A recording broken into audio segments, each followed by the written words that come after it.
only mode.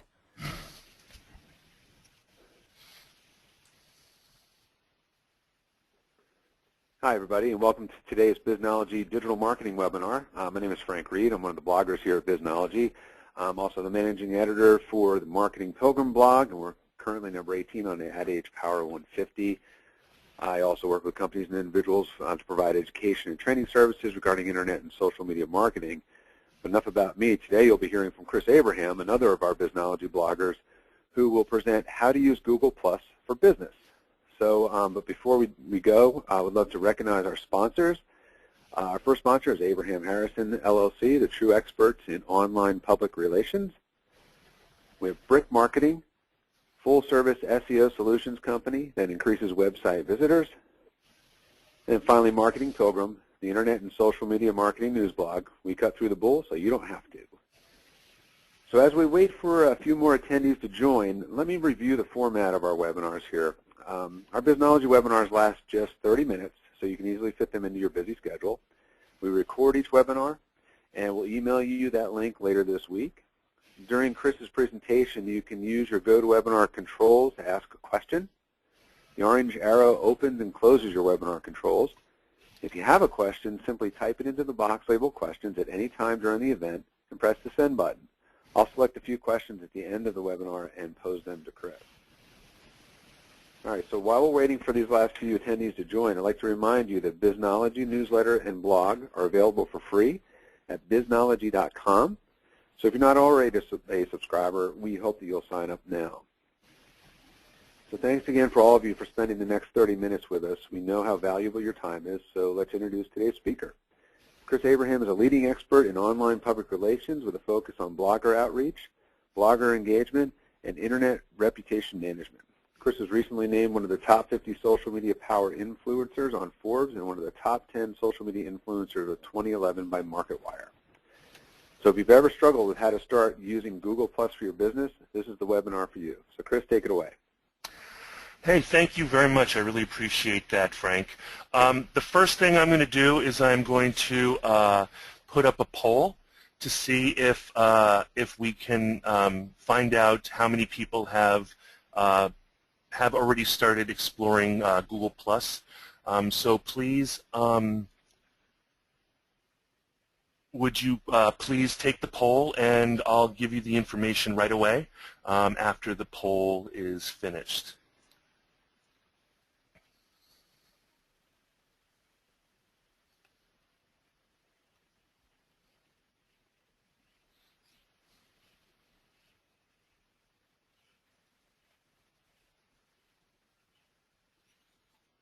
Excellent.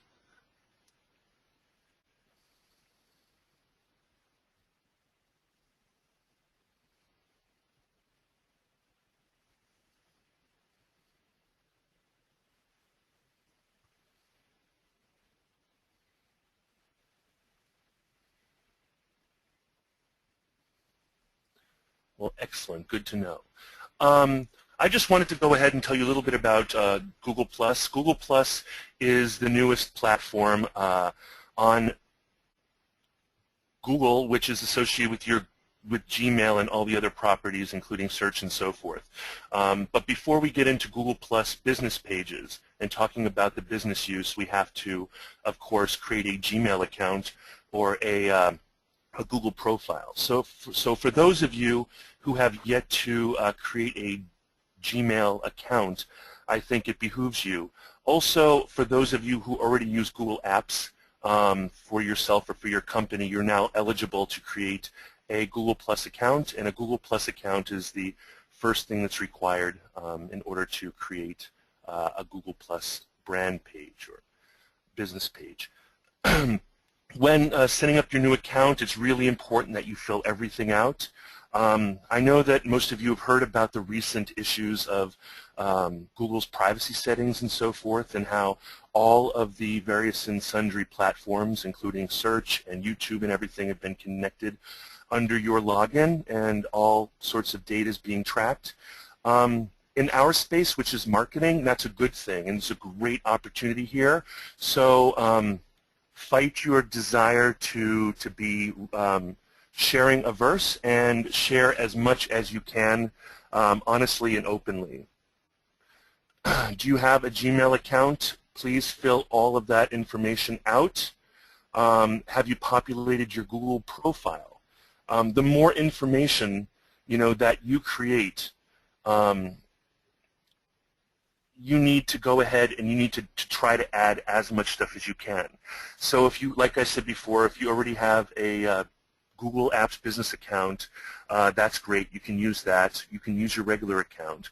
But you need to fully populate it. You need to populate it with images, your personal address book, your business address book. Everything is integrated now. So everything that you have in your address book on Gmail, it's an important way that you can find friends on Google+. It's an important way to connect with people. And it's an important way of being able to make magic when it comes to organic search as a direct result of the viability of Google+. Now, one thing that people don't talk about with regards to Google+ is that it was prematurely launched, and I'll talk about that in a few minutes. But there's a lot of benefits that you can have. So when you create these profiles, and this is separate from your Google Mail, Google profiles, which are at profiles.google.com, also should be filled out completely. You need to add photos because they can recognize pictures. You should add taglines. You should show your location. You should put all of your previous employment information, including your education and places you visited. There is a sundry of things that you can put in there. But what if they got it wrong? Because Google has been trying to fill out this information without your help for years now. So you can go to google.com/dashboard and you can fill out any information that you have there, and you can check information to see that what they've been gleaning about you is or isn't correct. So feel free to check that out, and if you are averse to particular things, if you do have concerns about privacy, google.com/dashboard is a great place to go to be able to edit and curate that information. There's so many parts. You need to find the erroneous information, of course, and then you need to try to make that stuff public. If you see it here, after you fill everything out, you have an opportunity to share that information with the public. I'm going to be saying this again and again and again. Because of these privacy concerns, on your iPhone or on your Android or whatever smartphone you have, Google, or even on regular Google+, Google will always try to ratchet down your ability to share publicly, and you need to ratchet it up if you intend to use Google as a way of promoting and helping your organic search. So here's the Google+. If you are in Google and you are signed in with your app, let me see here. Here's a screenshot of my Google right now. If you go on to where you are in terms of your Gmail, you'll have a bar at the top here. If I can connect. And you'll see that there's a plus Chris, for example. That is your indication that you have Google Plus available. So if you click on that, or if you type, plus.google.com, you'll have an opportunity to start the setup procedure. So you need to make sure that you have everything set up so that you have everything publicly as default.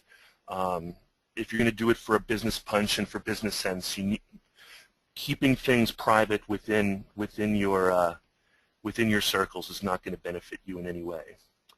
So when I started using Google+, I would share things in a limited way because I wanted to go ahead and start developing small circles of friends that I would share unique things with. I already had Facebook where I was sharing everything with everyone, but I quickly realized that after Google search was cut off from Twitter, when Google when Twitter cut off Google search from its real-time web, in other words, Google was very literally serving search results in a real-time manner based on what it was gleaning off of Twitter.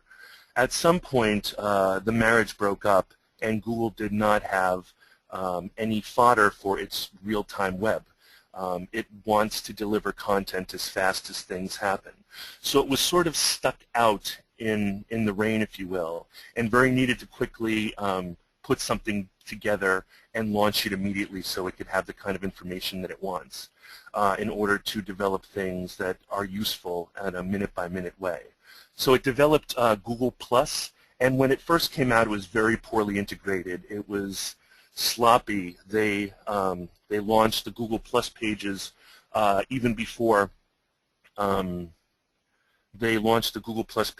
before anybody could administrate it on a manager level, so that you could share the work over many people. Now that's been added, and it's slowly becoming better integrated. And with these new privacy settings, it's really important that you participate in Google+ and Google+ brand pages, because now, as a result of being able to share your personal profile publicly, with your ability to share content and links, with your ability to share longer form information, more than 140 characters, and with your ability to build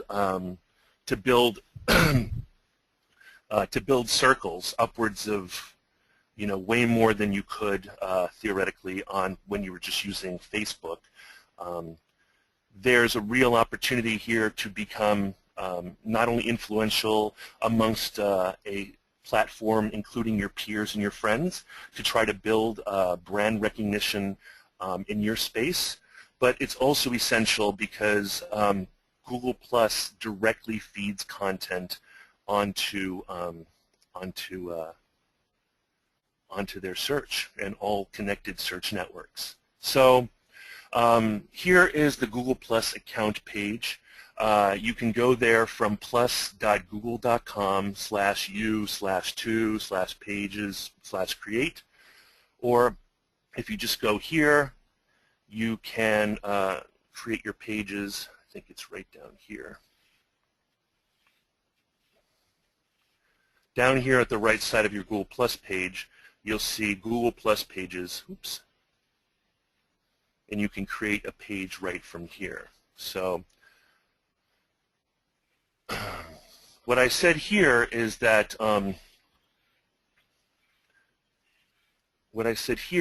you need to be as inclusive as possible, and you really need to think things through before you write up this information, because you need to choose a category carefully, you need to fill out all your information carefully, you need to measure twice, cut once, because once you create your page, it's difficult to recreate it, or it's difficult to change it and change a different type of category type. So if you'll see here, it's pretty easy to create a page, for example, product or brand, company, institution, arts, others, pretty interesting. You can just add a page name and a website. If you're a local business, you can create an international business, or just in terms of a general brand or so forth. For example, Breitling or whatnot. You can, if you don't want to define it as a company, you want to define it as a brand or a product. There are various ways that Google uses these categories because Google cares about architecture. I'm sure any of you who have weblogs or websites realize how important it is for Google to use your architecture to promote you in a way it understands. So, and then after you create the business page, let me go to a business page. I'm not on the Abraham Harrison page at the moment, but I can show you a unpopulated one. Here is the manager page. This is really important to look at because this is new. Up until just last week or 2 weeks ago, I was having to be the only person who was doing the Abraham Harrison brand page. It was a pain in my butt, but now I have the ability to invite people and share people, give them ownership roles if I leave, and give them the ability to engage as the brand. Google, like all social networks, prioritize search results on the size of importance on social graph. You've heard all this language from Facebook, but on Google it really matters. So when you create your page, it's important to create content that's compelling and not just a place for you to dump links or to write copy. You need to organize circles with care, like I said, because in each circle you cannot have more than 5,000 people. So you can't just pile everybody into a circle called following. And then you need to select individuals in your organization to have admin privileges, like I said. That's important because honestly, many hands make light work, even though probably one person is going to do most of the brunt of it. If you get into the habit of just dropping links, it's not going to help. You need to go ahead and you need to, frame the post with as much commentary as you like. So you need to be explicit. You need to use everything that you've learned from organic SEO copywriting. You need to use all of the questions that all the explicit keyword terms that you used in the past. Google cannot guess what you're talking about. And then if you drop links in your blog, you need to make sure that there are pretty photos that are implemented in that blog post. So you need to be concerned because text isn't enough in a modern blogosphere. Tools like Dig and Reddit and Facebook pages and Google Plus look for an illustrative image, so you need to include that. Unlike Facebook posts, though, you can't edit the title, so you would better make sure that your title is complete, describes what the article is about, because that's a lot of what's going to be indexed. And then you can, of course, include more than 140 characters. I've noticed that a lot of people tend to write short form. With Google Plus, you can do long form articles. And then you have to be sure to share every post that you make. So you need to log out or leave your profile as the administrator of your page and go back to being yourself. Then go back to your Abraham Harrison page or your brand page and then share it as you and have all of your employees or all of your colleagues sharing it too, because when you start, the value, the mojo behind that article, behind that particular post is completely dependent upon engagement, eyeballs, plus ones, comments, and other shares. So be careful though, because you are, after you move over to the Abraham Harrison or whatever your page is, you are speaking as your brand. So if you're going to go back and start posting as yourself, be sure that you transfer yourself back to just Chris as opposed to, so here, because the medium is the message, is my blog site page. And so it says here you are now using Google Plus as this page. Your posts and comments and notifications will be from this page. So in order to go back to be you, you need to go ahead and change that back. So now I can write as myself. All right. All right. Let me see if there's any important. Cool. All right. Make sure that all your posts are public. This is where I share things with really ugly red marks. So first of all, you publicly plus this one as Chris Abraham. Feel free to plus one your own articles. See, you can do some pretty interesting things. You can include other people and other brands in your posts. So great to learn more about Arsh S. Thanks for writing this up, Jenna Levy. You can give shout-outs to people, and they'll see that on their stream, their wall, whatever. You have the ability. You do not have the ability to edit your title, but you do have the ability to delete the description. You have the ability to add more people into your circles. It's most important that you always make sure that things are shareable publicly. I have a bunch of others. I just pile them all in. And then you can also have the possibility of emailing 645 people not using Google Plus yet. Those are people in your address book. Those are people that you've invited previously. That's up to you. I don't necessarily, I've tried that a couple times, and it can really blow back in other people's face. So you need to go ahead, in order to make all of this work and to make sure that other people share, you need to make sure that you integrate with the rest of your properties. I'm sure most of you have integrated a Google Plus One button on all of your properties, blogs, corporate sites, personal sites, etc. But you really need to do that so that you don't have to be the only person sharing your content. It's much more successful if you enable people as easily as possible to share your content for you. Take your time. This is not G Talk. This is not IRC. Read things twice. Check them. Check for spelling, and then consider inviting your contacts to use Google Plus as well, because your colleagues are your contacts. Your friends are your contacts. If you really want this to work, you have to err on the side of shamelessness. Finally, you need to engage. You need to add people to your circles. You need to spend the time to develop those relationships, because otherwise all you're doing is speaking in the woods, singing to yourself in the bathroom.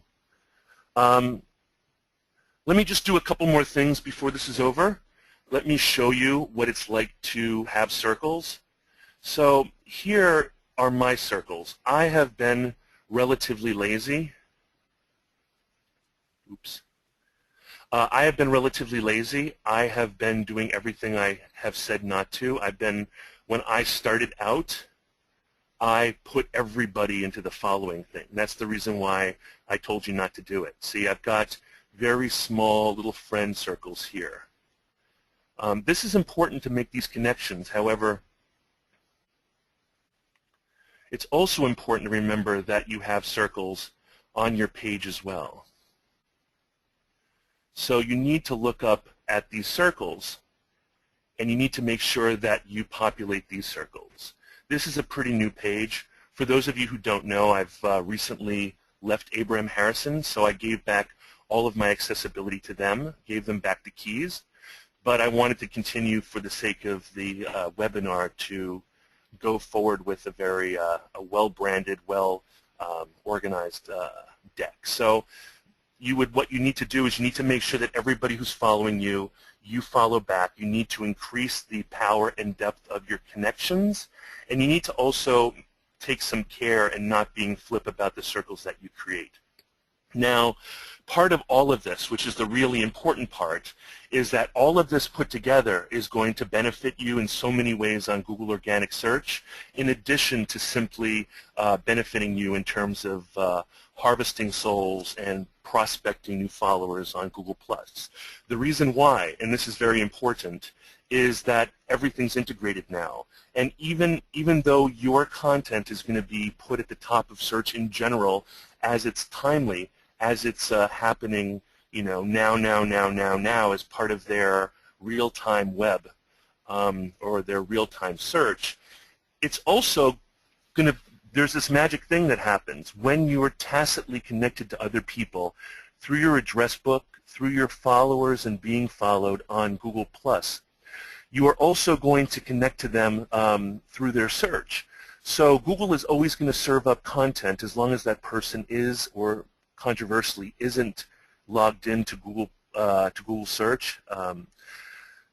Your search results are going to have a higher your content is going to have a higher probability of showing up in their search results.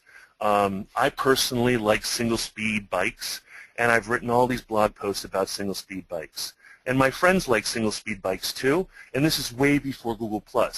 But invariably, they always tell me that when they do a search for a steamroller or whatnot, they always come up with my site.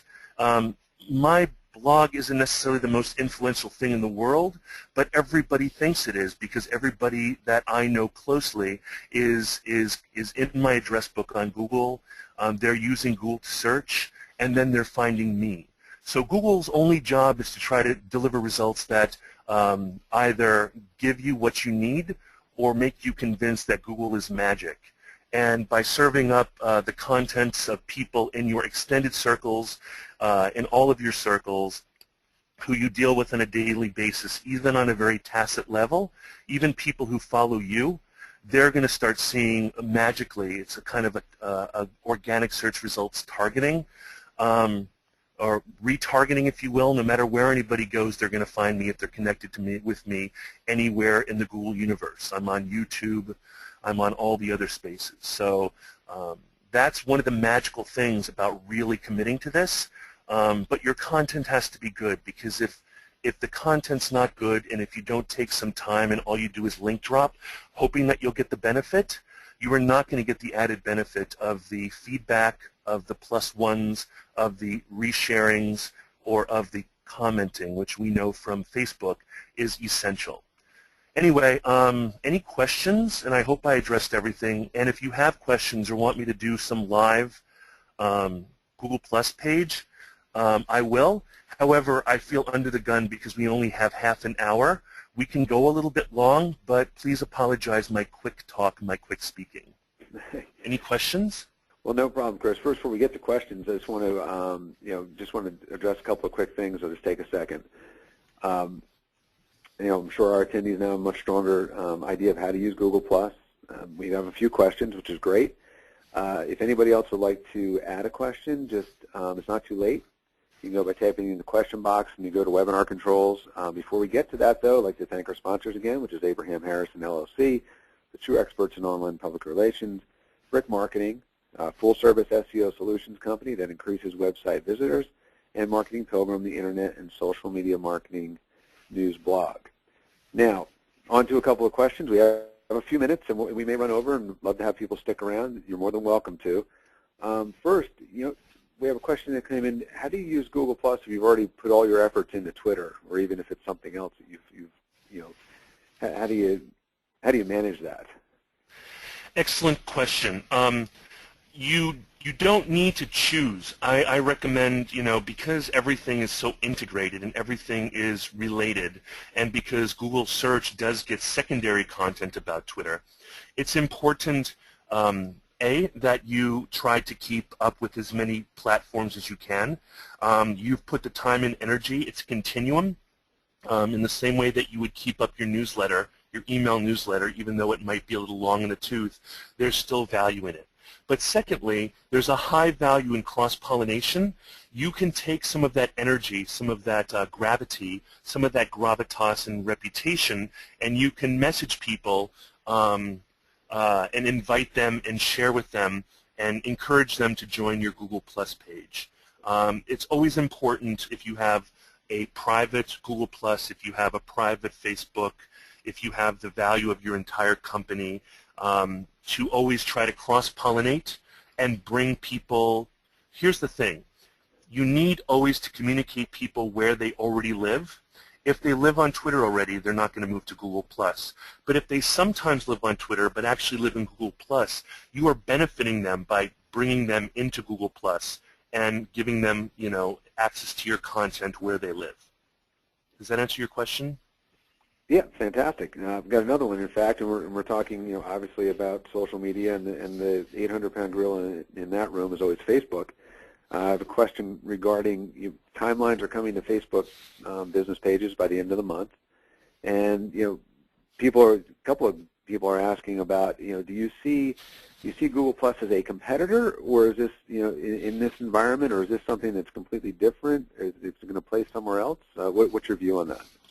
Completely different. I would say that in the same way that Buzz and other previous tools really appealed to the technorati, I'm finding that the people who have bailed Facebook and now spend time playing Hangout on Google Plus are sort of the early adopters and the high influencers. Like, I'm seeing just all the top, Northern California geeks. I'm seeing Seattle geeks. I'm seeing Manhattan geeks on there.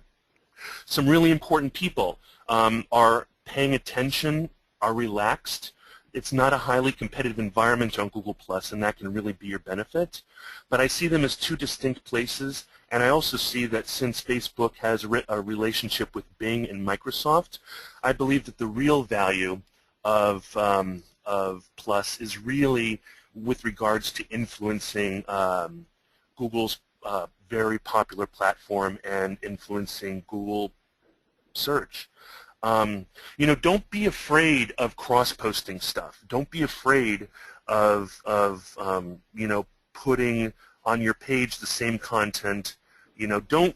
You know, I wouldn't be pedantic about it, and I would definitely, you know, not use an Autobot to do it. But I would recommend that they are different platforms. They're generally going to be different people, and I would also recommend that you do need to keep in touch, and you need to work on engaging people in both of those spaces. And please, these are not continuities. I mean, these are not either ors.